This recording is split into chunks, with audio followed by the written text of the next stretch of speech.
What is going on, everybody? Thank you for tuning into another edition of On the Road to Victory. I'm your host, Jimmy Smith, and I hope you're all having yourselves a great Thursday night.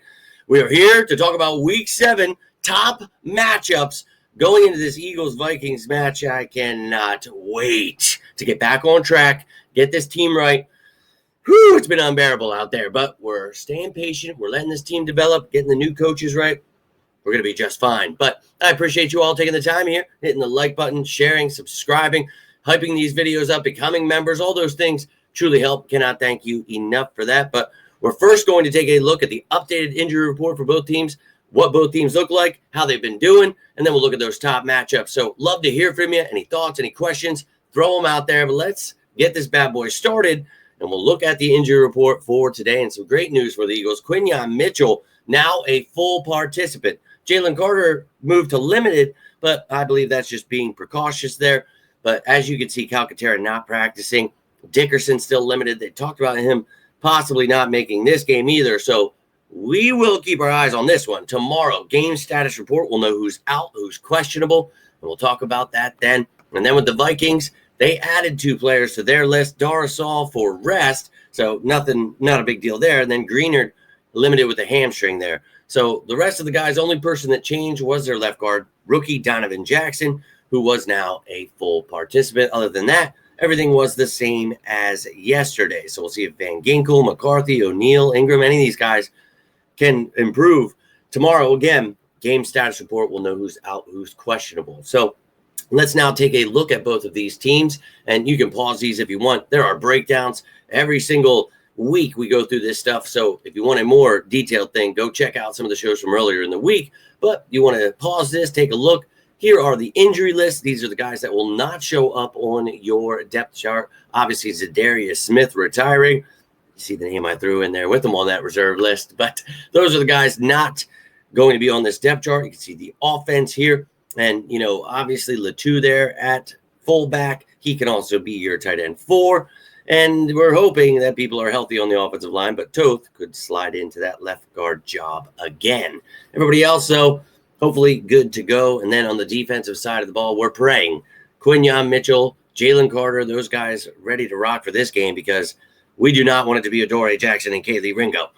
Either way, with one of those guys starting is scary. If both, God help us. So Quinyon, want to see you healthy all season, so only play if you can.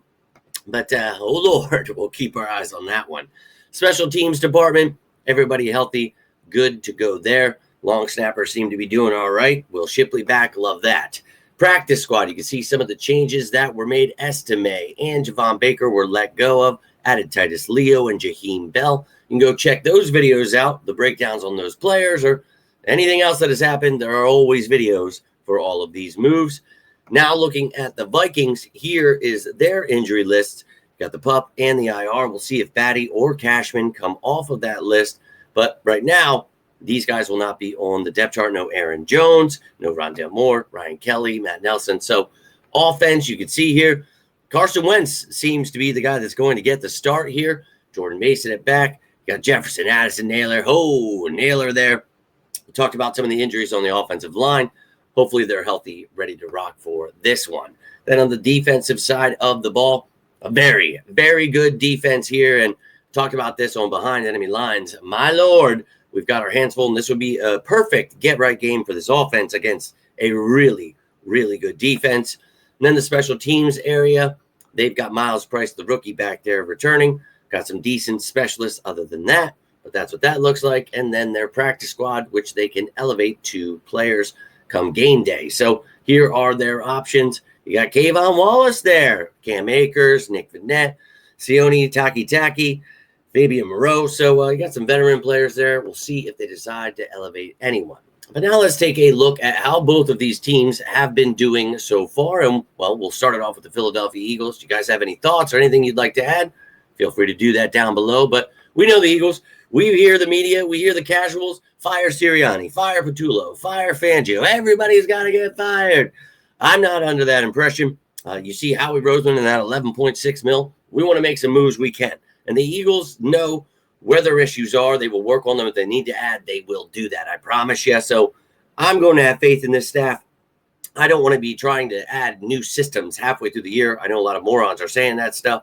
Let's just pretend those people aren't real, because remember last year when they said Kellen Moore and Vic Fangio should be fired, we went on to win a Super Bowl. So let's try not to listen to people that don't have a very strong grasp of how football works. Now, this team has definitely struggled. Don't get me wrong. I'm pissed off. I hate watching them shit the bed. 15th in points, 30th in total yardage, unacceptable. Tied for 24th in sacks. I love that we're not turning the ball over, but beyond that, holy sh! And then the defense. I know they're the youngest D in the league, dealing with some injuries. Don't care. Get it together. But the thing for me, you take that all with a grain of salt. This team is still 4-2. They are still at the top of their division. They control their destiny. All they got to do is get it right. And just like last year, we talk about being patient and allowing this team to really find itself. And that's what I'm going to do. Going to hope in this game they can do that against a really tough team. A bright offensive mind in Kevin O'Connell. He's got Wes Phillips there with him. We talk about Brian Flores, man. He is going to bring the house. He's going to be coming at Jalen Hurts. This is a really good defense. A lot of different looks. And I'm really excited to see this game. But, my God, this, again, is a damn good defense. And we better get it together. Now, you can see here on the offensive side of the ball, 12th in points, 25th in total yardage. So, the injuries, they're getting them too. They are last in the league, giving up 4.2 sacks, 1.8 turnovers. So turning the ball over, getting sacked, not great. But they do have really good players, and as those players continue to gel, they will get better. So we got to just hope that this defense can step it up, because their defense, oh my, 5th in points, 6th in total yardage. You see they are not the greatest against the run. They give up big runs too. So maybe Saquon can get things going in this one. They do get sacks. They do get turnovers. So oh boy, we better protect Jalen and the gang, and this offensive line needs to get it together. And this Vikings team at 3-2 is actually 3rd in their division. So a very tight race there in the North. And I really, we all know Vikings are one of the better teams in the league, and we all know they're hungry right now. So do not sleep on them. And with the way their division is and how things are working out, they don't even have a wild card spot as we speak. So they're going to be, and again, take it all with a grain of salt very early, but they're looking to move themselves up those rankings. The Eagles want to do the same. Going to be a slobber knocker here, ladies and gentlemen. So let's get right into this. The top matchups for this game in week 7. And I cut it down. I wanted to talk about every matchup, but got to try to be quick here tonight, and would love to hear your thoughts. You want to add a matchup? You want to talk about one I'm mentioning? Let's hear it. But we're going to start it off with what needs to happen here with the Eagles defensive line. We're going to start with the Eagles defense here, then we'll get into the offense. But we need this line. Carter, Davis, Hunt, Uche, Ojulari, obviously dealing with injuries. Darius Smith retiring. What the? We've got depth pieces, but we need these guys to go up against this offensive line. We talk about giving up the most sacks in the league, giving up turnovers. Let's put a hurting on them. Jalen Carter, this would be a great game to step it up. Remind people who you are. Hunt, Uche, Ojulari, somebody. Show who wants to be the guy that steps up before Nolan Smith comes back, please. And thank you. But that's what I got at number 7. At number 6, if we can break that offensive line down, we got Carson Wentz here, baby. And, I cannot stress how much I'm looking forward to this one. Now, Carson's actually been looking pretty decent. He's got 5 touchdowns, 2 interceptions, but he's been sacked 12 effing times. Now, we know this dude likes to give up sacks, and he's throwing for over 250 yards per game right now. We know he can throw the ball. We know he's got receivers. So this defense, if you're going to step it up Sunday is going to be that day. Please, for the love of God, and make them one-dimensional. Put it in Wentz's hands, and we can cause some turnovers. We can get those sacks, and we can get this game won. But we know what kind of weapons he has, ladies and gentlemen. Number 5 here, I've got our corners, and hopefully Quinyon Mitchell can play, but we got Coop still. And you've got Jackson and Ringo. Lord help us. Jefferson, Addison, Naylor. That is a pretty damn trio right there. One of the better duos, that's for sure. But Justin Jefferson is a freak of nature. We'll see if maybe Coop is the one responsible if Mitchell's not there. But would love, again, for Mitchell to be there because they've got multiple really good weapons. Don't forget about TJ Hawkinson at tight end as well. So, yeah, Eagles defense, they've got their hands full. Hopefully we can, do our best to shut them down. And I think, we can match up against them. But this offense, we need our offense to get going. And again, this is a really good defense. And they will get after the quarterback. Van Ginkel looks like he's going to be back. They got the first-round pick from last year. Dallas Turner, you've got Greenard there, who's another stud. So this offensive line doesn't look like Dickerson will be there. We need to step it up now. So please, for the love of God, let's protect our quarterback. Let's get the run game going. I know a lot of people want to point fingers everywhere. The one place they don't want to is the offensive line, which to me is one of the most important things. If you can't block, you can't do anything. So let's start blocking and find out what happens. Please and thank you. Now, getting into the top three here, we've got our receivers, A.J. Brown, Devontae Smith. You've got Jahan Dawson as your wide receiver 3. Going up against his secondary and Isaiah Rodgers. I know a lot of people feel a certain way. We wanted to get him. He did not want to re-sign with the Eagles. He wanted to go to the Vikings, no doubt. So we're going to find out how you do against A.J. Brown and Devontae Smith. He's got Byron Murphy there with him, Jeff Okudah, Josh Metellus, the all-around just Swiss Army knife.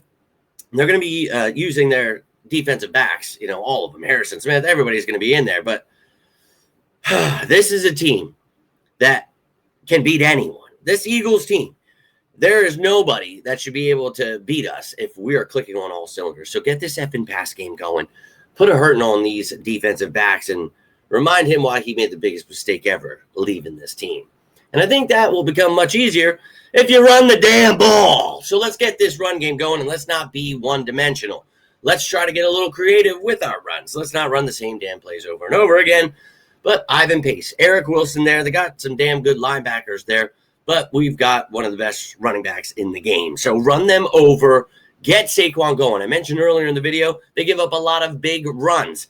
They are weak against the run. I mean, not to say they're not a good defense. I'm just saying, if you were to try to attack somewhere, get this effing run game going. This will really make your offense better, make everything easier. If you're not one-dimensional, please, for the love of God, run the damn ball. And then at number 1, it makes it so much easier for QB1 to show why he is him. So this Vikings defense, we talk about how great they are and all, at each level, they've got great players. That's great. Well, so do the Eagles. So Jalen Hurts, remind the world. You saw Josh Allen having a worse game than Jalen Hurts, but you won't hear the media saying shit about how he needs to be traded. Everybody sucks. He can't develop and fire everybody. That's only with the Eagles. So it's hilarious to me, but the world gets to find out when Brian Flores and this Vikings defense think they're going to do the little dances, and everybody's going to get real cocky. They all think that, and they've been chirping, and I hear everything, man. This world is sleeping on the wrong team, baby. So go ahead, wake up that sleeping giant, and you're going to find out in week 7 who the best team in the NFL is. Now, if they don't improve their blocking, if they don't get the offensive line going, they don't get this run game going, get a little more creative, the defense doesn't step up. We need all of these things, not just one person. We don't need to fire and trade everybody. That's actually a horrible idea because then you got to get new systems, new players learning these systems. Not really great. I'd like to win with what we have because we can. So everybody get things on the same page. Don't listen to the media and all their negativity trying to break this team apart. They don't want to see us win a Super Bowl, but I really do, and I think we still can be that back-to-back Super Bowl champion, building that dynasty. I'm going to stick to it because just like last year, I don't give a damn what the media says, and I don't care what a bunch of casuals that have absolutely no idea about what's going on have to say. So let's stay confident in our birds, and let's go watch them whoop up on some purple people leaders. If you're down with that, I'm going to need to see those 2 words down below. But that is all I've got for you here tonight. If you enjoyed this video, do me a favor, hit that like button, share this bad boy, subscribe down below, become a member, hype it up, whatever you can do to support the channel. Can't thank you enough. If you need anything, I'm always here for you guys. Doesn't have to be about the birds. You're always here for me. So I just always want to extend my hand, let you know I am here for you. I love each and every one of you. Hope you're having a great rest of your night. Ready for the weekend tomorrow. Let's go. But until next time, I am Jimmy Smith, and this is On the Road to Victory. You all stay safe out there, and as always, go Birds!